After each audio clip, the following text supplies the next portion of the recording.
வணக்கம். ஆகாஷ்வாணி புதுச்சேரி செய்திச் சுருக்கம் வாசிப்பவர் கோதை நாயகி. நாட்டுக்கு சேவையாற்றுவதை இளைஞர்கள் குறிக்கோளாக கொள்ள வேண்டும் என்று பிரதமர் திரு நரேந்திர மோடி வலியுறுத்தியுள்ளார். புதுடெல்லியில் நேற்று நடைபெற்ற ரோஜ்கார் மேளா எனப்படும் மாபெரும் வேலைவாய்ப்பு திருவிழாவில் காணொலி காட்சி மூலம் பங்கேற்று பேசிய பிரதமர் இவ்வாறு கூறினார். இந்தியாவின் மராட்டிய இராணுவ நிலப்பரப்புகள் தமிழகத்தில் உள்ள செஞ்சிக்கோட்டை உட்பட 12 முக்கிய கோட்டைகளுக்கு யுனெஸ்கோ பாரம்பரிய அங்கீகாரம் கிடைத்திருப்பதற்கு பிரதமர் திரு நரேந்திர மோடி பாராட்டு தெரிவித்துள்ளார்.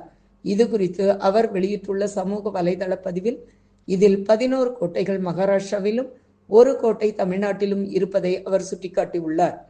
2024 ஆண்டிற்கான டென்சிங் நோர்கே தேசிய சாகச விருதுக்கான பரிந்துரைகள் வரும் ஜூலை 15ஆம் தேதி வரை awards.gov.in என்ற இணையதள முகவரியில் வரவேற்கப்படுவதாக மத்திய இளைஞர் விவகாரங்கள் மற்றும் விளையாட்டு அமைச்சகம் அறிவித்துள்ளது. ஆண்டுதோறும் நில சாகசம், நீர் சாகசம், வான் சாகசம் மற்றும் வாழ்நாள் சாதனை ஆகிய 4 பிரிவுகளில் சிறந்து விளங்குவோருக்கு அளிக்கப்பட்டு வருகிறது.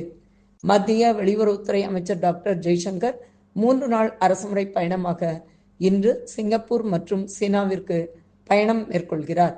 இப்பயணத்தின் போது சீனாவின் தியான்ஜனில் நடைபெறவுள்ள ஷாங்காய் ஒத்துழைப்பு அமைப்பின் வெளியுறவு அமைச்சர்கள் கவுன்சில் கூட்டத்தில் பங்கேற்கிறார். ஆயுஷ் நிறுவனம் புனிதமான சுஷ்ருத ஜெயந்தியை கொண்டாடும் வகையில் இன்று முதல் 3 நாட்களுக்கு ஷாலியாகான் என்ற தேசிய கருத்தரங்கிற்கு ஏற்பாடு செய்துள்ளது.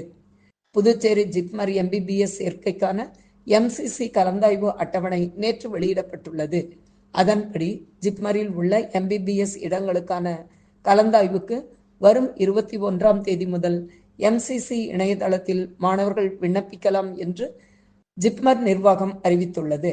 மேட்ரிட்டில் நடைபெற்று வரும் உலகக்கோப்பை வில்வித்தை போட்டியின் மகளிர் ஒற்றையர் பிரிவில் இந்தியாவின் ஜோதி சுரேகா வென்னம் வெள்ளிப்பதக்கம் வென்றுள்ளார். இத்துடன் இந்த செய்திச் சுருக்கம் நிறைவு பெறுகிறது.